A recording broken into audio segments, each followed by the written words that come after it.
Chapter हम लोग ने लिया है कौन सा?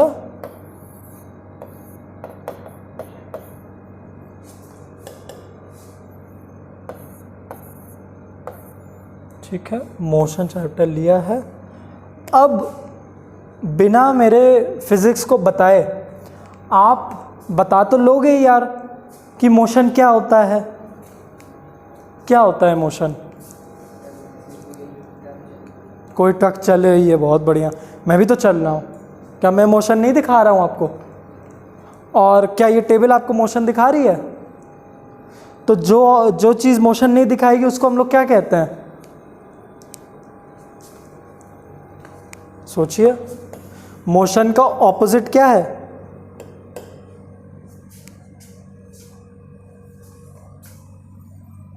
रेस्ट। मोशन का ऑपोजिट है रेस्ट। और बिना मेरे फिजिक्स समझाए आप बता लोगे कोई चीज़ रेस्ट पे है कि कोई चीज़ मोशन में है। बस मैं ये ना बोल के आपसे पूछ लूँ कौन सी चीज़ चल रही है, कौन सी चीज़ रुकी हुई है, तो आप बता लोगे कौन सी चीज़ मोशन में, कौन सी चीज़ रेस्ट में। बता लोगे कि नहीं? इस रूम में कौन कौन सी चीज़ रेस्ट में, कौन सी चीज़ मोशन में, वो बता दीजिए। डेस्क। सारी डेस्क किस में है? रेस्ट में है। मोशन में कौन कौन है यहाँ पे?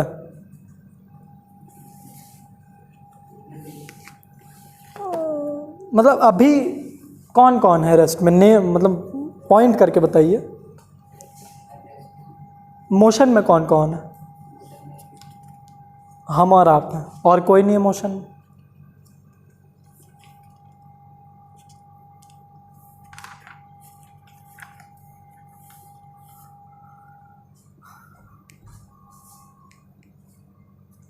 क्या ये जो आप पेन हिलाए पड़े हैं, क्या पेन मोशन में नहीं है?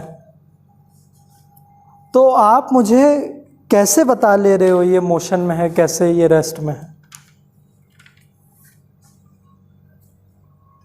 आपने मुझे कैसे बता दिया ये टेबल रेस्ट में है?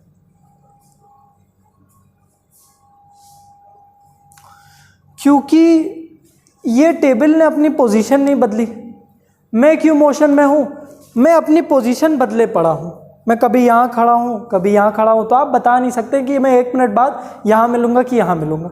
बट जहाँ तक बात है इस टेबल की, ये टेबल अपनी पोजीशन नहीं बदल रही, तो अभी भी यही मिलेगी, 1 मिनट बाद भी यही मिलेगी, 1 घंटे बाद भी, एक दिन बाद भी, 1 साल बाद भी, अगर इस पर कोई और फोर्स ना लगे, अपने आप से ही यही मिलेगी। तो जो चीज़ें अपनी पोजीशन नहीं बदलती, किसके रिस्पेक्ट में? अपनी सराउंडिंग के रिस्पेक्ट में। इसका क्या मतलब है भाई? जैसे कि आप कोई चीज़ को बता कैसे सकते हो कि अब अपनी पोजीशन वो बदल रही है? क्योंकि मान लीजिए आप ट्रेन में ट्रैवल कर रहे हो, किया कभी ट्रेन में ट्रैवल? अंदर बैठे हैं, बाहर कोई बंदा खड़ा है, ट्रेन उसके सामने से गई जिसमें आप बैठे हो, तो उसने देखा तो वो बोला यार ये सब लोग मोशन में थे। आयुष भी, आयुष नाम है आपका, आयुष रावत, आयुष रावत भी मोशन में था, उसकी फैमिली भी मोशन में चली गई मेरे सामने, एकदम सही, उसको वही लगेगा कि नहीं? आप लोग चल गए। लेकिन आप बैठे हो अंदर, आप बोल रहे हो नहीं यार मेरी फैमिली मोशन में नहीं, हम लोग तो बैठे हुए हैं, हम लोग तो सो रहे हैं, हम लोग थोड़ी ना मोशन में। तो ये डिफरेंस क्यों? तो क्या आप असल में मोशन में हो कि रेस्ट में हो? ये सोचने वाली बात है।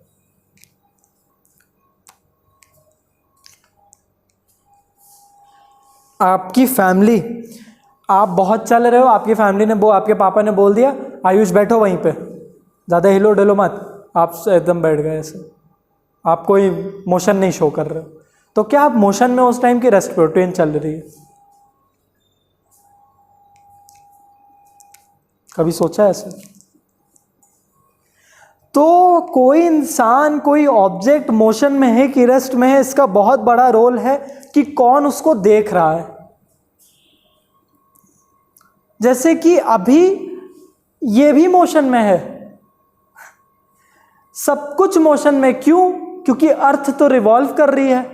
ट्रेन वाला एग्जाम्पल, अर्थ के साथ रिवॉल्व कर रही, तो हम लोग भी रिवॉल्व कर रहे हैं, दोनों की स्पीड मैच कर रही, इस वजह से आपको भी नहीं पता चल रहा, हमें भी नहीं पता चल रहा, और ना ही इन सबको। लेकिन कोई अर्थ से बाहर चला जाएगा, उसको तो दिखेगा ना यार, इंडिया यहाँ पे था ऐसे घूम के उधर चला गया, इंडिया घूमा मतलब सब कुछ घूमा ना, उसको तो लगेगा हाँ यार जब इंडिया घूमा तो सब कुछ अंदर का घूमा। तो आप कोई चीज़ बता सकते हो वो मोशन में है कि रेस्ट में है, उसकी सराउंडिंग ऑब्जेक्ट्स देख के।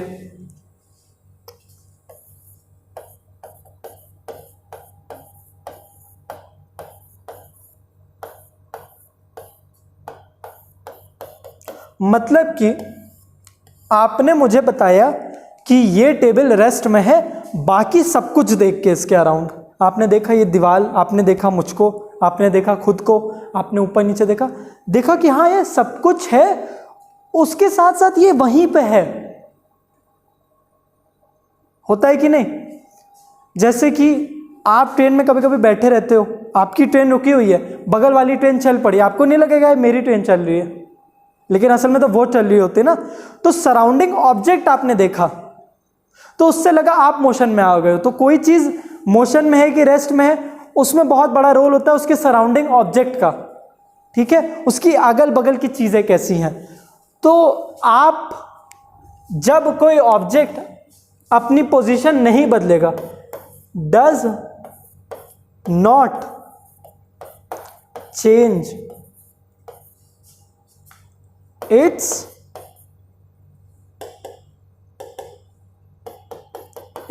what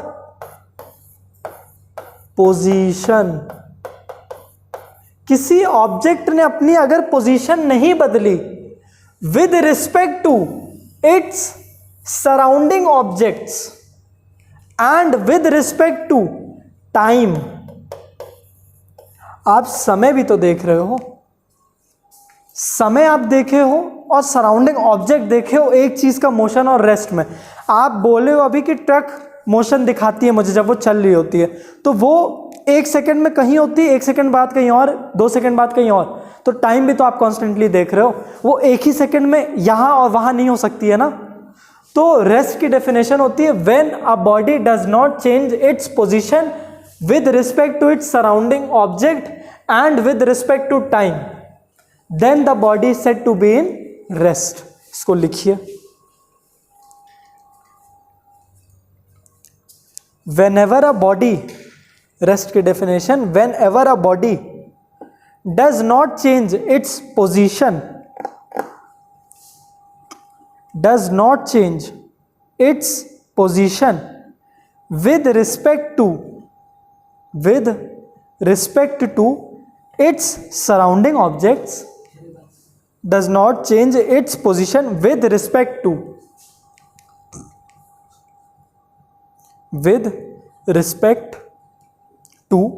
its surrounding objects and time,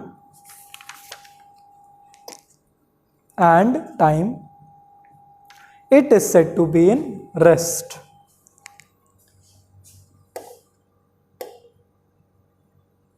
It is said to be in rest.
छोड़िए, इसको छोड़िए। लिखा, मोशन की डेफिनेशन लिखिए।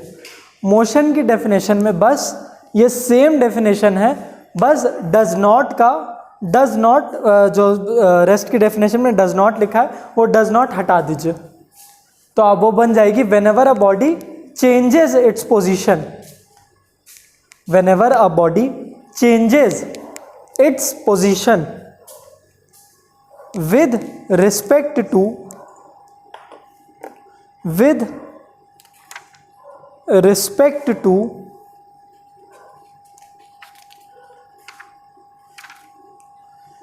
its surrounding object and time, with respect to its surrounding object and time, it is said to be in motion.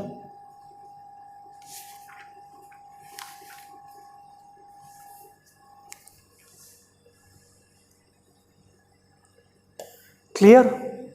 अब आप बता लोगे फिजिक्स के हिसाब से कब एक बॉडी मोशन में, कब एक बॉडी रेस्ट में। आसपास की चीज़ें देखो, उसके हिसाब से अगर वो चल रही है, जैसे आसपास की चीज़ें रुकी हुई हैं और मैं चल रहा हूँ, तो आप बोल दे रहे हो मैं मोशन में हूँ। लेकिन अगर ये आसपास की चीज़ें भी चल रही होती तब मैं चलता, तब आप ना बता पाते ना मैं मोशन में था। जैसे ट्रेन होती है, ट्रेन चल रही है और आप सामने सामने देख रहे हो, तो आपने सराउंडिंग की चीज़ देखी, सब कुछ रुका हुआ है। फिर आपने देखा आसपास, मान लीजिए अगर आपका सब कुछ बंद, अगर ये कमरा पूरी तरह से बंद कर दे और इस कमरे को हम लोग चलाने लगे, तो आपको पता नहीं चलेगा ना कि आप मोशन में हो कि रेस्ट में हो, क्योंकि आपने तो अपने आसपास की चीज़ें देखी। आपने देखा इतनी सारी चीज़ें, सब कुछ रुका हुआ था, आप भी उसके हिसाब से रुके हुए थे, तो आपने बोल दिया कि हाँ यार हम लोग रेस्ट में हैं। और मोशन भी कैसे बताते हो? क्योंकि सब कुछ रुका हुआ है, उसके हिसाब से, उसके रिस्पेक्ट में आप चल रहे हो, तो आपने बोल दिया आप मोशन में हो, है ना। अब दूसरा चीज, इसी में जब जुड़ जाता है एक वर्ड यूनिफॉर्म,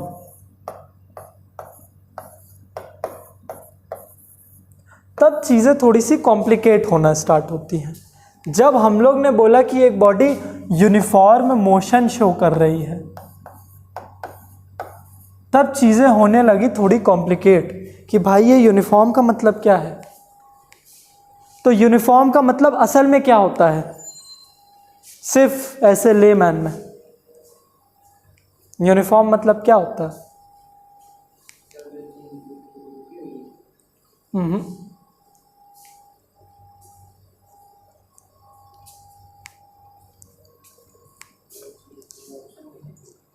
नहीं, सिर्फ मैंने बोला अगर यूनिफॉर्म, मोशन छोड़ दीजिए, मोशन अगर नहीं लिखा है,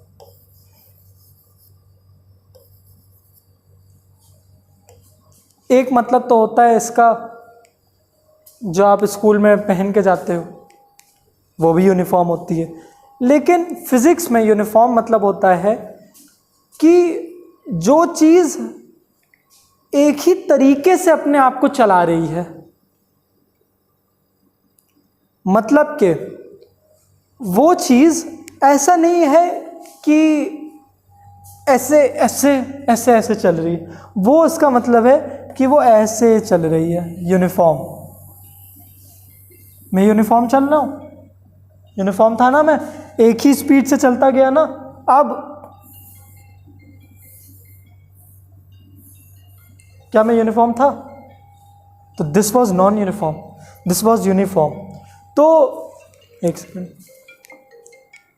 हेलो हेलो, नहीं यार अभी क्लास में, बाय बाय बाय बाय। ठीक है, तो यूनिफॉर्म का मतलब तो समझ में आया। मतलब कि सिर्फ अगर हम लोग यूनिफॉर्म बोले, इसका मतलब वो चीज़ एक जैसी है। जैसे हम लोग बोल दी ना कि ये सारी टेबल यूनिफॉर्म है, मतलब एक जैसी है सारी टेबल, ठीक है। तो जब इसके आगे मैं ये शब्द यूज करूंगा यूनिफॉर्म मोशन, तो ये क्या बताएगी आपको पता है? कि मतलब मान लीजिए कार है, ठीक है, ये अपनी कार है, ये अपना ट्रैवल जर्नी स्टार्ट की, ठीक है, ये ऐसे चलना स्टार्ट की, ठीक है, यहाँ से यहाँ तक ये चली, और ये बंदा यहाँ पे इस कार को देख रहा था, ठीक है। इसने इस कार को देखा, इसकी जर्नी को ऑब्जर्व किया, तो इसने क्या देखा, ये कार यहाँ पे चालू की थी 8 बजे, सुबह के 8 बजे ये बंदा ऑफिस के लिए निकल रहा है। इसने देखा ये कार यहाँ से यहाँ तक 10 मीटर चली है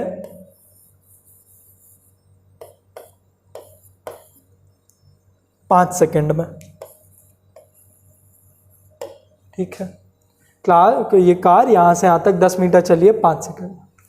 फिर ये कार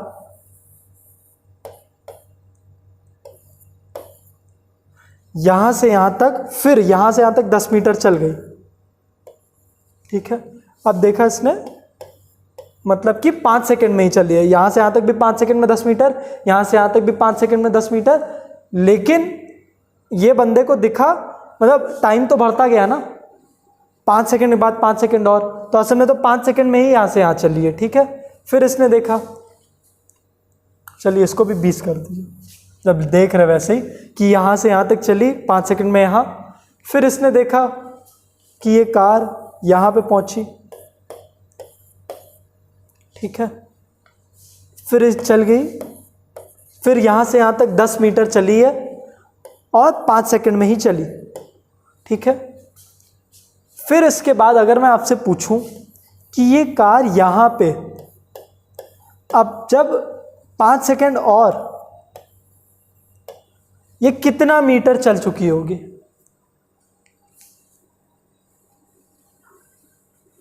यह आंसर मैं आप ही से निकलवाऊंगा एंड में। देखिए, कार का मोशन इसने देखा, 8 बज रहे थे, इसने देखा ये 5 सेकंड में 10 मीटर चली, फिर 5 सेकंड में और 10 मीटर चली, फिर 5 सेकंड में और 10 मीटर चली, फिर 5 सेकंड और हुए। तो मैं आपसे पूछ रहा ये और कितना मीटर चलेगी?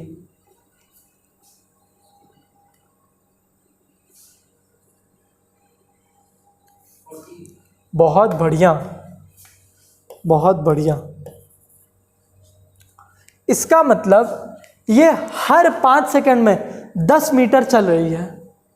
तो this is a uniform motion, कि आपको पता है कि हाँ ये 5 सेकंड में 10 ही मीटर चलने वाली है। ये 10 सेकंड हो जाएंगे तो 20 मीटर चल जाएगी, 15 सेकंड लोगे तो 30 मीटर चल जाएगी, 20 सेकंड लोगे तो 40 मीटर चल जाएगी, 25 सेकंड लेंगे तो 50, 30 सेकंड्स लेंगे तो 60। ये सब आपको पता है ना। ये इस वजह से क्योंकि ये बॉडी एक यूनिफॉर्म मोशन शो कर रही है। तो यूनिफॉर्म मोशन की डेफिनेशन लिखिए।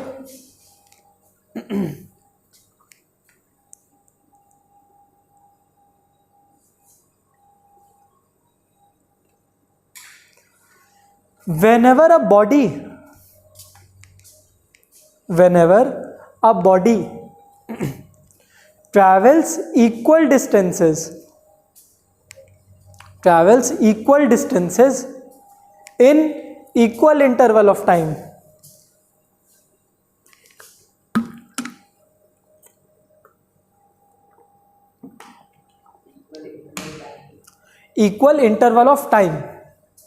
travels equal distances in equal interval of time, the body is said to be in uniform motion. The body is said to be in uniform motion.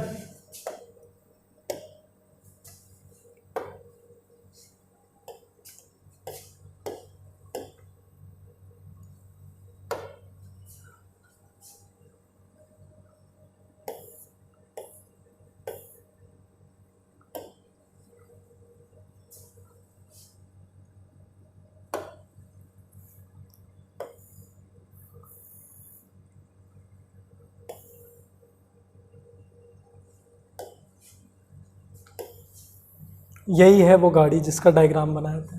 देखिए, point A B C, ठीक है, 2 second में चली 4 metre, ठीक है, 2 second में चल ली 4 metre, फिर 2 सेकंड में चल ली 8 मीटर, फिर 2 सेकंड में चल ली 12 मीटर। तो क्या ये यूनिफॉर्म मोशन है? हर 2 सेकंड में 4-4 मीटर चले पड़ी है, ये इक्वल डिस्टेंस ट्रैवल कर रही इक्वल टाइम में, तो यूनिफॉर्म मोशन है इसका। अब आप ही सोच के बताइए नॉन यूनिफॉर्म मोशन क्या होगा? सोचिए।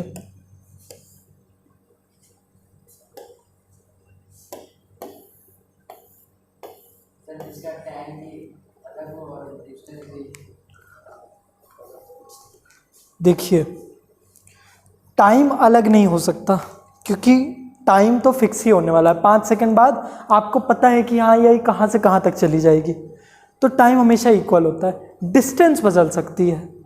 तो नॉन यूनिफॉर्म मोशन क्या होगा, जिसमें एक बॉडी अनइक्वल डिस्टेंस ट्रैवल कर रही है इक्वल इंटरवल ऑफ टाइम में। मतलब जहाँ ये 2 सेकंड में कभी 4 मीटर चल रही थी और 2 सेकंड में फिर 4 मीटर चल रही थी, फिर 2 सेकंड में 4 मीटर, वो बॉडी क्या करेगी, 2 सेकंड में कभी 4 मीटर चल जाएगी, 2 सेकंड में कभी 8 मीटर चल जाएगी, 2 सेकंड में कभी 1 मीटर चलेगी, 2 सेकंड में 5 मीटर। इक्वल नहीं रहेगा, टाइम तो इक्वल ही रहेगा। ठीक है, डायग्राम देखते हैं उसका।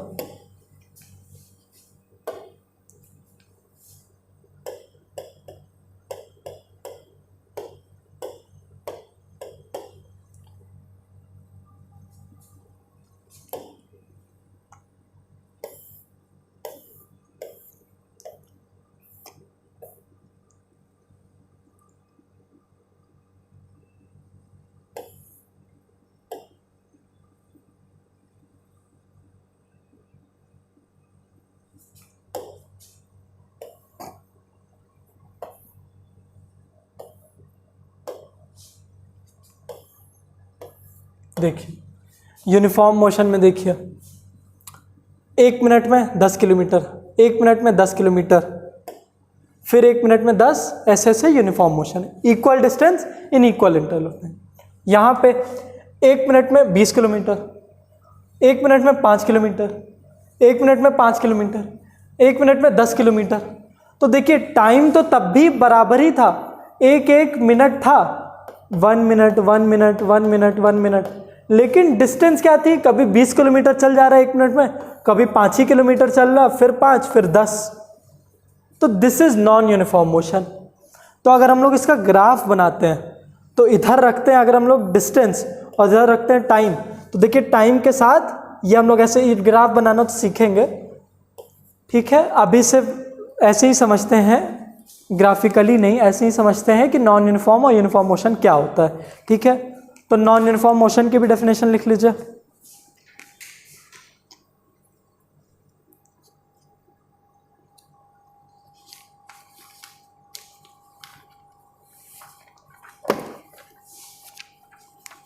whenever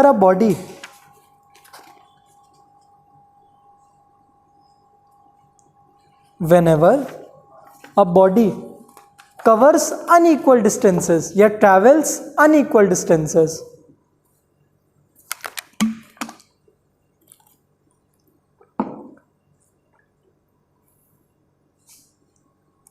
in equal interval of time,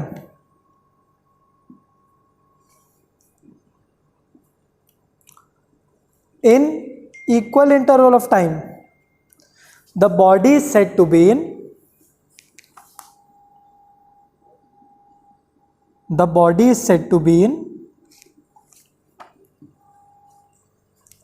non-uniform motion.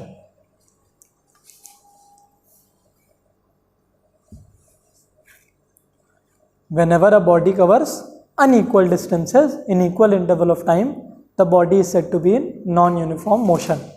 ठीक है, अब बिना देखे एक बार आप यूनिफॉर्म मोशन बताइए मुझे, बिना देखे।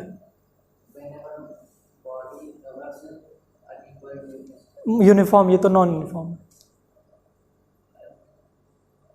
उसमें वो इक्वल कवर कर रही है हर 1-1 मिनट में 10 किलोमीटर। अब बोलिए।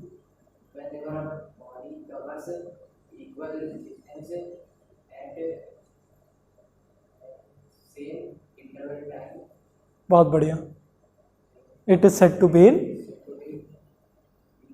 बहुत बढ़िया, 1 नंबर भाई आयुष, बढ़िया। ठीक है, ये डिफरेंस होता है यूनिफॉर्म और नॉन यूनिफॉर्म मोशन में। ठीक है, समझ में आया। अब हम लोग समझते हैं कि डिस्टेंस और डिस्प्लेसमेंट में क्या डिफरेंस होता है। क्या अभी तक आपको लग रहा कि दोनों चीज़ों में कोई डिफरेंस है? एक तरफ अगर मैं लिखता हूं डिस्टेंस और एक तरफ अगर मैं लिखता हूं डिस्प्लेसमेंट,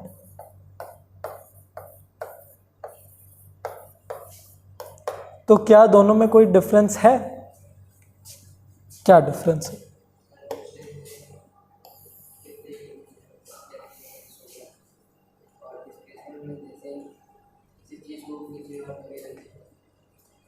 थोड़ा थोड़ा सही है।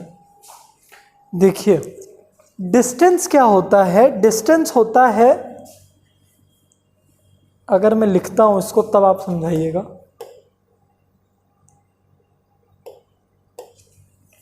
डिस्टेंस होता है actual path covered by a body. ठीक है, एक्चुअल पाथ या फिर actual path covered by the body. Covered या फिर आप वर्ड यहाँ पे यूज कर सकते हो ट्रैवल्ड।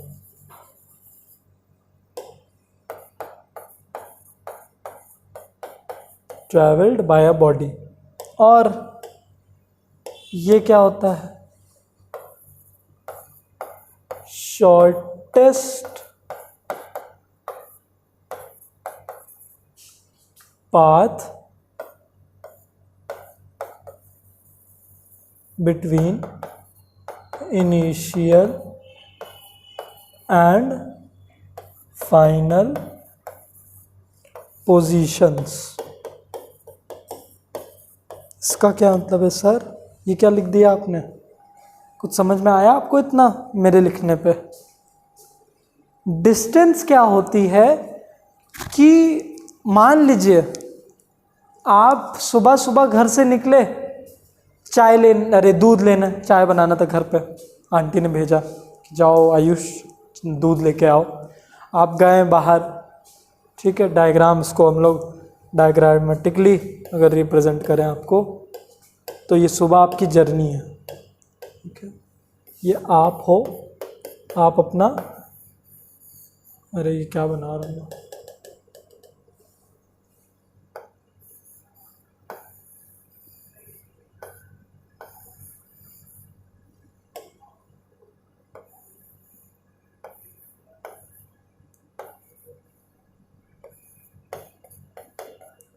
सुबह सुबह आप निकले हो दूध लेने। ठीक है, आप गए इधर, चले 1 किलोमीटर,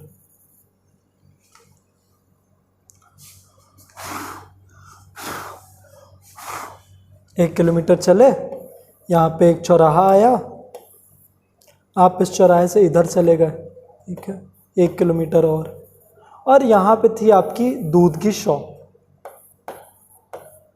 आपने दूध ले लिया, ठीक है, रख लिया दूध, मगर अब आपका मन किया कि यार सुबह सुबह निकले हैं, यहाँ पे बहुत अच्छी जलेबी तल रहा है, चलो जल्दी यहाँ चलो, ये जलेबी की शॉप है, यहाँ पे बढ़िया जलेबी तल रहा है ये।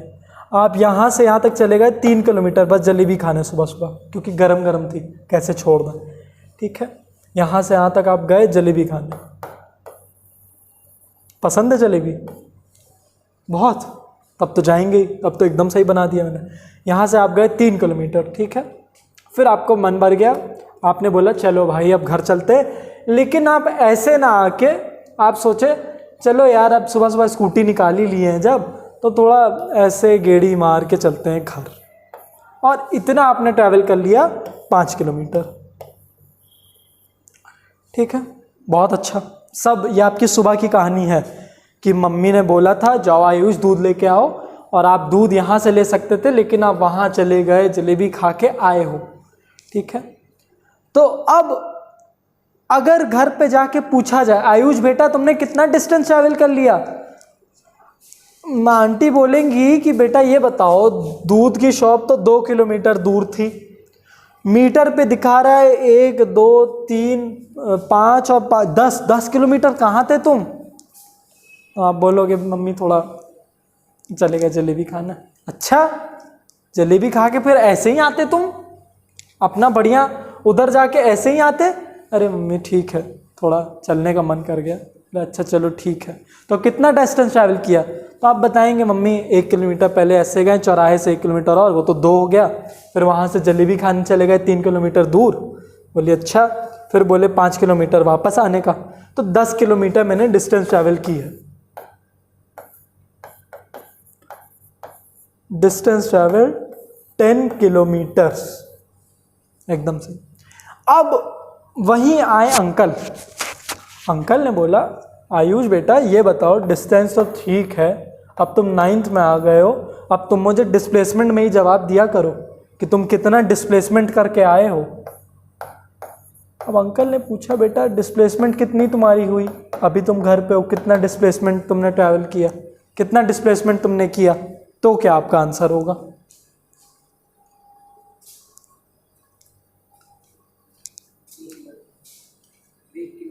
Three kilometre. क्यों ऐसा बोल रहे हो?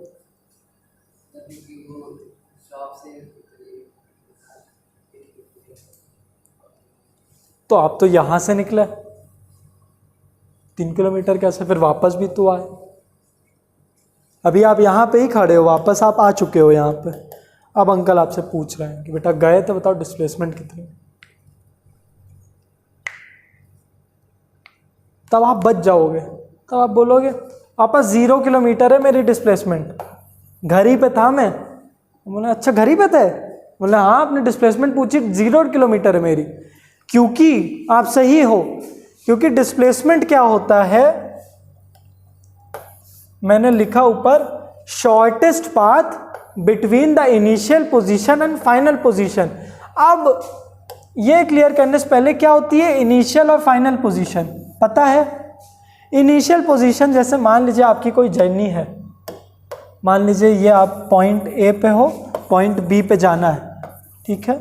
तो ये आपकी इनिशियल पोजीशन है, ठीक है, यहाँ पे आप थे, और ये आपकी फाइनल पोजीशन। इनिशियल मतलब होता है पहला पहला, स्टार्टिंग। इनिशियल मतलब होता है स्टार्टिंग।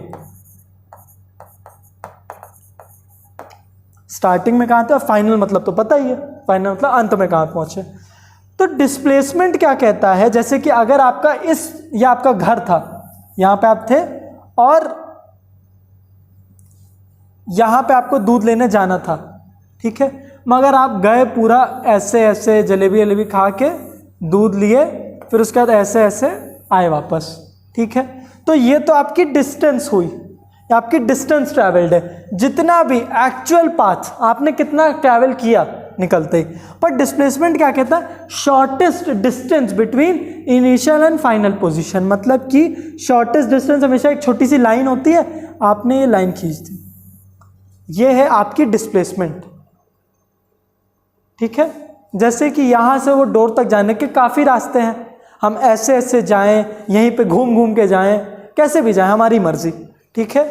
मगर अगर डिस्प्लेसमेंट देखें तो बस हम सीधे जाएंगे, और हमेशा हम लोग डिस्प्लेसमेंट ही तो करते हैं। अब आपको हम बोलने चलिए क्लास खत्म है, तो आप बस उठेंगे ऐसे ही तो जाएंगे कि आप यहीं पे टेबलों के बीच में ऐसे ऐसे जाएंगे, चले जाएंगे ना, शॉर्टेस्ट डिस्टेंस आप ढूंढ के चले जाएंगे। तो ये होती है शॉर्टेस्ट डिस्टेंस। अब 0 किलोमीटर कैसे हो गई यहाँ पे डिस्प्लेसमेंट आपकी, क्योंकि यही आपकी इनिशियल पोजीशन थी और यही आपकी अब फाइनल पोजीशन है। अब अगर मैं आपसे पूछूं कि यहां पे अगर आप चौराहे पे थे,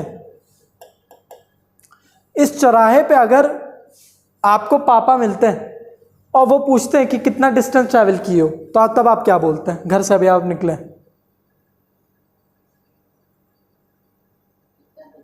हाँ, आप बस निकले, चौराहे पे अंकल मिल गए, बोल रहे हैं आयुष कितना सुबह से डिस्टेंस ट्रैवल किए हो? 1 किलोमीटर। पूछे कितना डिस्प्लेसमेंट किए हो?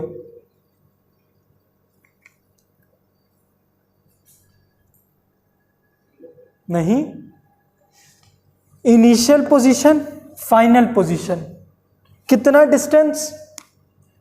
1 किलोमीटर। तो इस केस में आपका डिस्प्लेसमेंट भी 1 किलोमीटर है। मगर यहां पे 0 क्यों था? क्योंकि आप यहीं से स्टार्ट किए तो यहीं पे आ गए।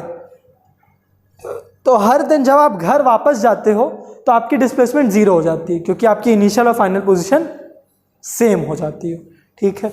बहुत अच्छा, डिस्टेंस और डिस्प्लेसमेंट में फ़र्क समझ में आया? तो ये डेफिनेशन लिखिए, बहुत इंपॉर्टेंट चीज़ है डिस्टेंस डिस्प्लेसमेंट। और आपको क्या लग रहा है, डिस्टेंस हमेशा छोटी होगी कि डिस्प्लेसमेंट? बहुत बढ़िया। और क्या डिस्टेंस और डिस्प्लेसमेंट बराबर हो सकती है? कब हो सकती है बराबर?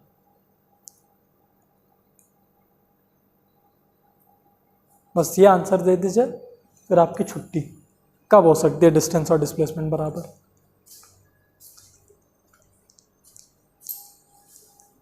जब एक्चुअल पाथ ही शॉर्टेस्ट पाथ हो। जैसे कि यहां पे आपका सबसे छोटा पाथ यही था और यही ट्रैवल भी किया आपने, तो डिस्टेंस और डिस्प्लेसमेंट बराबर है। जैसे कि यहां से डोर तक डिस्टेंस भी सेम है, डिस्प्लेसमेंट भी सेम है, तो तब आपकी डिस्टेंस डिस्प्लेसमेंट बराबर होगी। लेकिन कभी ऐसा नहीं होगा कि डिस्प्लेसमेंट ज़्यादा हो गई डिस्टेंस से। ठीक है, चलिए ये कॉपी कर लीजिए आप, ये टेबल, और आप जा सकते हैं।